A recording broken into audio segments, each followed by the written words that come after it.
आजच डाउनलोड करा आणि तुमच्या आवडत्या मालिकांचा आनंद लुटा। या या या या सुनबाई या। हे घर तुमची वाट बघत होतो।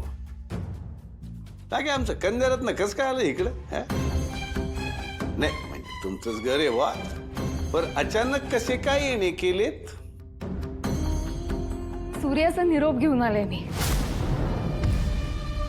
तो जरा बाहेर गेलाय म्हणून मी आले। डॅडी, मागे सुद्धा तेजूची अशीच माफी मागून तिला या घरात आणलं गेलं होतं। तरी तिला जो त्रास व्हायचा तो झालाच, पण आज तेजू इथे शत्रूने माफी मागितली म्हणून नाही आली, तर हे घर तुटू द्यायचं नाही म्हणून आली। हा, पण एक गोष्ट तुम्हाला नक्कीच सांगते, परत जर का तेजूला कसलाही त्रास झाला किंवा तिला जर काही चुकीची वागणूक मिळाली तर सूर्या तिला इथे परत कधीच पाठवणार नाही, ही सक्त ताकीद आहे तुम्हाला।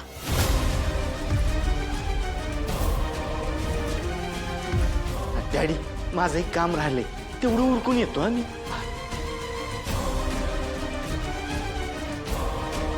नाही, पण त्या गोष्टी आता परत कश काय होते? अहो, आमच्या सुनबाई आम्हाला लेकीसारखे, आमच्या लेकीची घेतो तशीच आम्ही काळजी घेऊ त्यांची। हो, तेच तर नको आहे ना। तुमच्या लेकीला तुम्ही घराचा उंबराही कधी ओलांडू दिला नाही। तिला काय हवंय काय नकोय हा साधा एक प्रश्नही कधी विचारला नाही हो। कायम तुमची मतं तिच्यावर लादत गेला। तिनं कायम तुमच्या म्हणण्याप्रमाणे जगावं, तुमच्या म्हणण्याप्रमाणेच वागावं, हा एकमेव हट्ट राहिलाय तुमचा। किमान तेजूशी तरी असं वागू नका।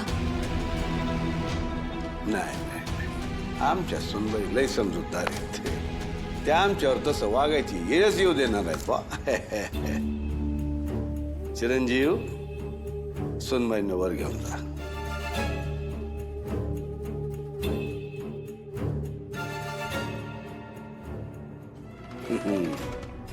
बाकी आमचं कन्यारत्न थेट आमच्यावर गेले, जिथल्या तिथं बोलून मोकळं। हो, पण मी जे काही खरं आहे ना तेच बोलते। आम्ही काय खोटं बोलतोय? बसा बसा, बसून बोलूया।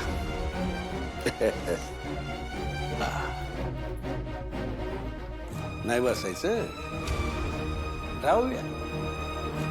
आमच्याच घरात येऊन आम्हालाच धमकी देत आहे याची जाणीव आहे का तुम्हाला?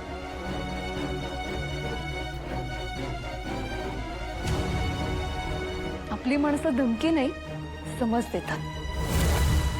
हा, अर्थात आता सूर्याच्या कुटुंबाला जर तुम्ही आपलं मानत असाल ना तरच हे लागू होत। काय झालं?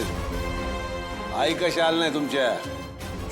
शत्रूने त्याच्या बायकोसाठी माफी मागितली, परत असं कधीच होणार नाही याची खात्री दिली, म्हणून त्याची बायको इथे मानाने परत आली।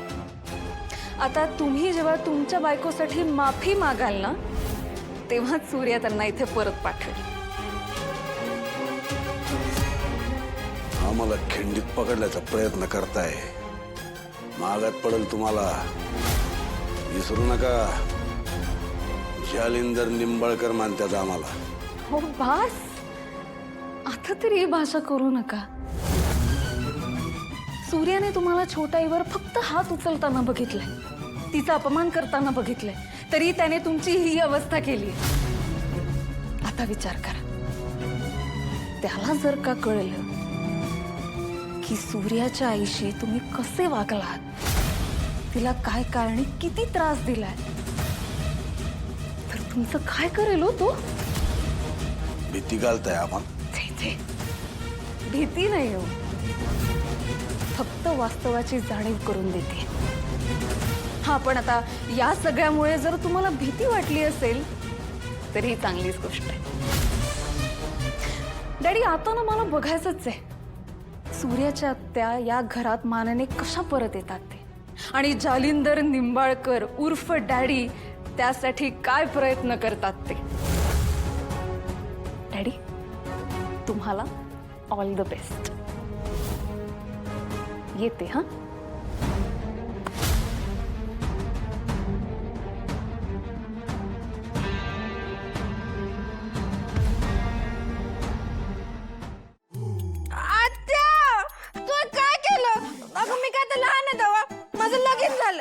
दीदी कोण म्हणतोय तू मोठी झालीस? अगं जाऊन आरशात बघ, तुझ्या 2 वेण्यांमध्ये ना अजून लहानच दिसतेस. बागो तुला मारे ना दादा सांग ना जाणे उठ. आता मला चमटी करू दे. उठ उठ उठ.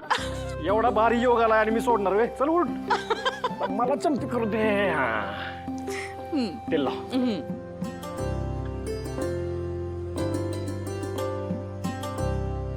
लहानपणी मी याच्या केसाला तेल लावून द्यायचे आणि सूर्या आता माझ्या केसाला मुंग्या लागणार म्हणून घाबरून पळून जायचा. पण खरं आहे दादा, लहानपणीपासून ना आत्याने आपले लाड पुरवण्यात कधीच कसली कसर ठेवली नाही बघ. बहिणी तुला माहितीये लहानपणी तात्या आमच्यावर चिडले का नाही का आम्ही आत्याच्याच आड जाऊन लपायचो. आणि मला कधी काही चांगलं चांगलं खावंसं वाटलं ना की मी आत्याकडे हॅक्टिक करायचे. काय करायची? हट्ट म्हणायचे तिला. काय पण काय बोलते. अगं धने, तुझी मराठी आणि इंग्रजीची भेळ मिसळ कधी थांबवणार आहेस तू बाई? आता इंग्रजीचा न धनुचं कधी जमलंय का? पण सूर्या, तुझं आणि गाण्याचं चांगलं जमायचं. शिकला नाही पण गाणं छान म्हणायचंस तू. काय नाही ते घरी बसल्या बसल्या काहीतरी करायचो आपलं मी. आत्या, तुला आठवतंय का ग तुम्हाला ती आडवी पिपाणी दिली होतीस बघ? हा, लई वर्ष झाली त्याला. थांब थांब. काय? हे बघ.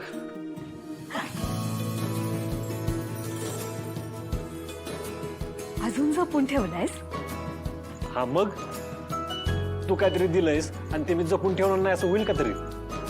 आई, काय बघते मी हे? या सगळ्यांचे एवढे लाड केलेस तू? मला तर लहानपणापासून फक्त शिस्त लावणारी आणि काम शिकवणारीच आई माहितीये. तुळजा, अगं तुला काय कमी केलंय वे ग? तुझं बी लाड केल्यात की. अगं शालनं तुझ्यातली डॉक्टर व्हायची धमक बघितली आणि तुला पाय बांधून घरात ठेवली नाही बघ. मोकळी सोडली तुला शिकायला.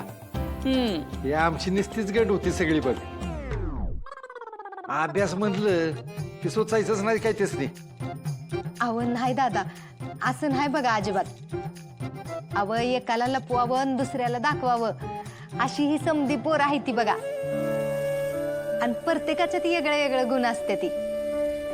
नाहीतर मग आमच्या ह्या शिकलेल्या डॉक्टरीनबाईंनी ह्या गावच्या सूर्याच्या गळ्यात कशाला हार घातला असता. उगाच नाहीत ना आवाजत माझ्या सूर्याला. गावातल्या सगळ्या माणसांनी माहिती आहे सूर्यासारखा निर्मळ मनाचा माणूस शोधून बी सापडायचा नाही. साधा राहणारा, माणसांची मनं जिंकणारा. आणि शिक्षण कमी असलं म्हणून काय बिघडलं? संस्काराने लई मोठा आहे माझा सूर्य.